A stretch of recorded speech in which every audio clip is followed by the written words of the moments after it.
Olá, olá! Estamos aqui com o nosso Café com Dados. Vamos mostrar aqui uma possibilidade de você poder trabalhar de modo produtivo, de modo adequado com a plataforma Python dentro do processo de ciência de dados. Bom, nós utilizamos essa maneira, essa abordagem de trabalho para poder garantir as versões dos pacotes, que você sabe quando você trabalha com pacotes open source, a possibilidade de você estar desenvolvendo a sua aplicação e o pacote entrar com melhorias, entrar com novas versões, e você, assim, curiosamente, querendo saber qual que é as melhorias, acaba danificando o seu projeto e não consegue mais voltar atrás. Como garantir essa integridade, né?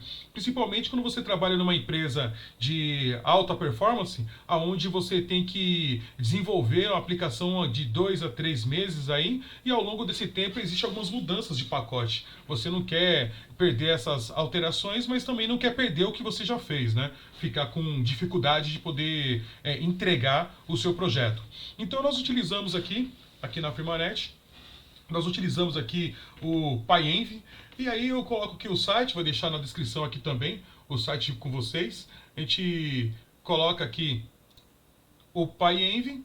O PyEnv, ele vai estar escrito aqui, é muito prático para instalar, e a partir desse momento que ele está instalado, você consegue facilmente trabalhar com ele. E o que eu vou fazer agora é mostrar para você como desenvolver uma aplicação com a estrutura de versionamento do PyEnv. Versionamento não, com a estrutura de Env, né, que ele faz um encapsulamento, né? Ele engloba, ele guarda e garante os pacotes do seu projeto.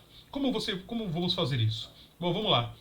Eu abri aqui o Visual Studio Code. Vocês devem ver aqui que eu estou com pacotes. Eu trabalho com poucos pacotes de expansão. Trabalho com Jupyter Notebook, com PyLance, com Python e o VS Code Icon. Coisa pouca. Mas aqui eu vou mostrar para vocês como que a gente faz o processo. Depois que você seleciona o diretório que você vai trabalhar, você simplesmente começa a fazer o desenvolvimento da sua estrutura de desenvolvimento. Bom, a primeira coisa que eu faço é instalar qual que é a versão do Python. Então, eu vou colocar lá PyEnv e coloco install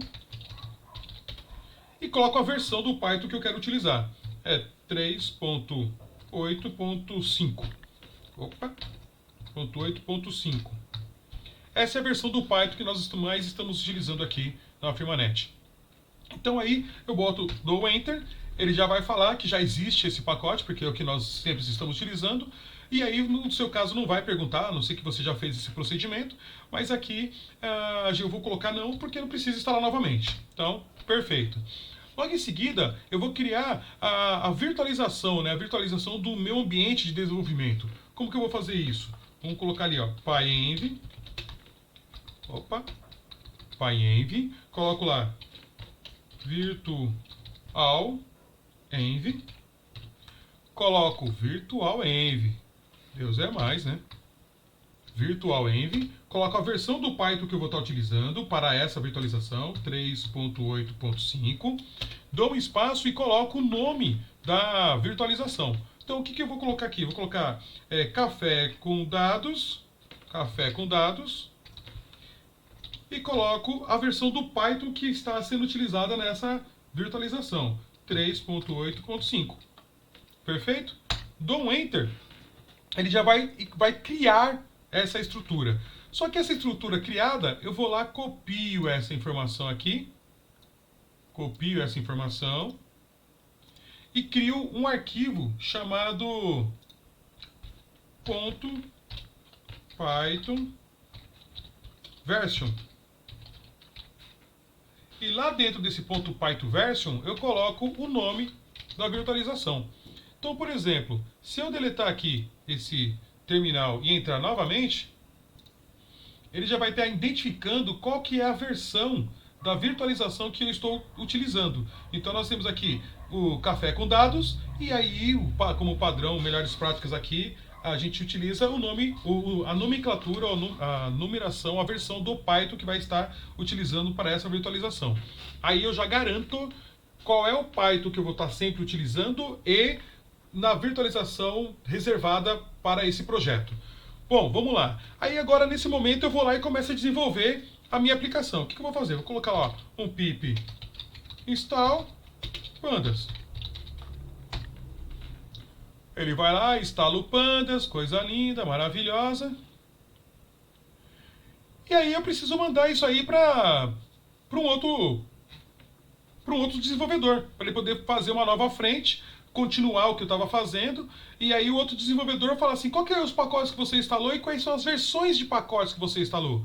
Poxa, como é que eu vou passar isso aí? Vou ter que escrever um na um, pegar fazer um pip list? Não vou fazer nada disso. Vou fazer aqui, ó, pip freeze requirement.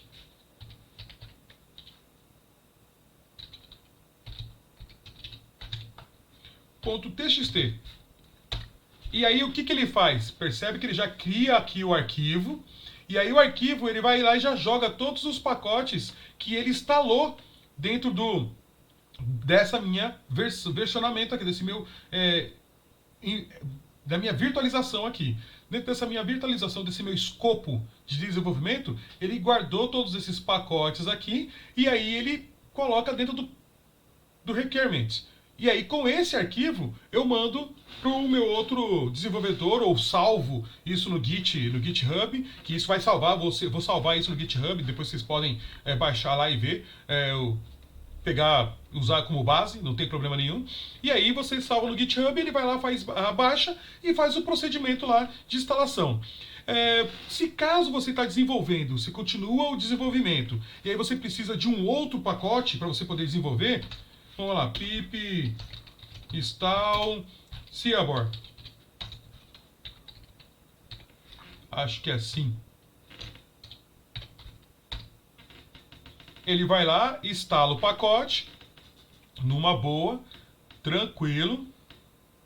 E aí você, para poder fazer a atualização, faz novamente o comando lá pip freeze, mandando para o requirement, ele vai lá e pau, atualiza para você. Facinho, facinho, facinho. Agora vamos supor que você, ao longo do seu projeto, você foi lá e tem tudo isso, 92 pacotes instalados aí para poder fazer a sua aplicação funcionar. Toda ela de ponta a ponta. Tá tudo aqui lindo e maravilhoso. E aí chegou lá do outro lado, o desenvolvedor na parte da homologação, ou até mesmo na parte de desenvolvimento, ou até mesmo na parte de produção, chega para você e fala assim, pá, mas como que eu vou instalar todos esses 93 pacotes? Você tá maluco? Vou ter que instalar um por vez? Não vai instalar um por vez. Você vai fazer assim, ó, pip install -r requirement. Só, mais nada. E dá um enter. Ele vai lá e instala todos os pacotes para você em sequência organizada, garantindo as versões que na sua máquina está funcionando perfeitamente. Nessa situação se torna tão prático que vamos supor que você fez um teste com um pacote mais atualizado, que como é um pacote open source, sempre tem atualizações, você foi lá e fez um teste, mas deu ruim porque fugiu um comando, uma função deixou de existir, outra entrou em deprecate, e, você tem que fazer o estudo para poder tentar entender o que precisa para poder fazer tudo isso funcionar, e aí você se deu mal. O que você faz?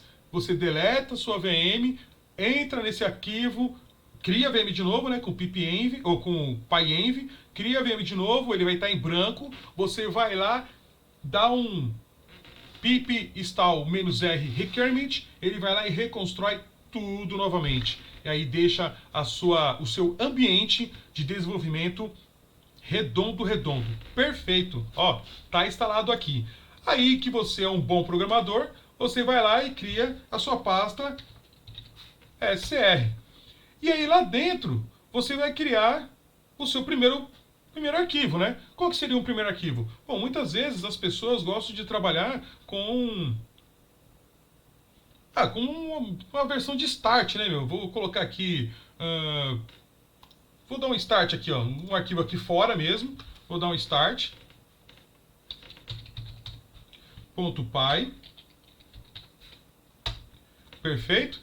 E aí nesse start.py, Perceba, a partir do momento que eu cliquei o start.py, ele já carregou aqui embaixo o processo aqui, ó, o procedimento. Não é o que você quer, porque você está no CF.385. Você clica aqui, procura o seu... Cadê? Ih, não tá aqui, hein? Ó, deu ruim. Espera aí, vamos ver se rodando, quando dá um F5.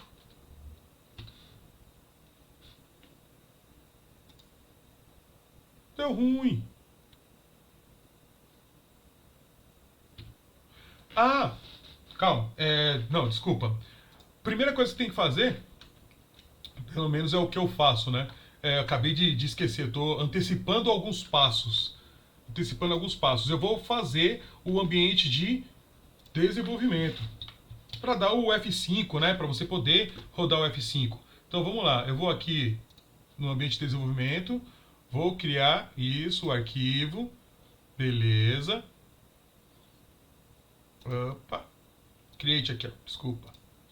Vou criar esse cara e aí nesse cara eu vou colocar isso daqui, ó, para que ele comece no diretório inicial do meu projeto e pega o arquivo start, que é este arquivo que nós acabamos de criar aqui. Não contente, eu vou lá e faço um arquivo aqui dentro desse diretório aqui, eu faço um arquivo de settings. E aí lá dentro do arquivo de settings, o que eu coloco? Coloco o cara, só que aqui, ó, veja bem, aqui nessa rotina aqui, eu vou colocar a minha virtualização, que é o café com dados. Perfeito? A partir daí, eu vou dar um F5 e aí sim ele vai fazer o processo aqui embaixo correto, lá, ó. Faz o processo correto. Nesse momento você linkou toda a base, ok? É isso que é interessante a gente fazer. Após isso feito, a partir daí, o que você tem que fazer, pelo menos é o que eu faço, dentro aqui do CSR, eu crio um outro arquivo chamado main.py. E aqui, dentro do CRC, eu crio um outro arquivo também, chamado --init --py. Dentro desse arquivo aqui, init, eu coloco estes comandos aqui, ó, para que ele sete, quando eu iniciar o projeto, ele seta exatamente qual que é o diretório dos meus códigos-fontes. E aí aqui ele vai lá e deixa para o ambiente de desenvolvimento ou para o ambiente da minha aplicação, do meu projeto, o código-fonte já determinado.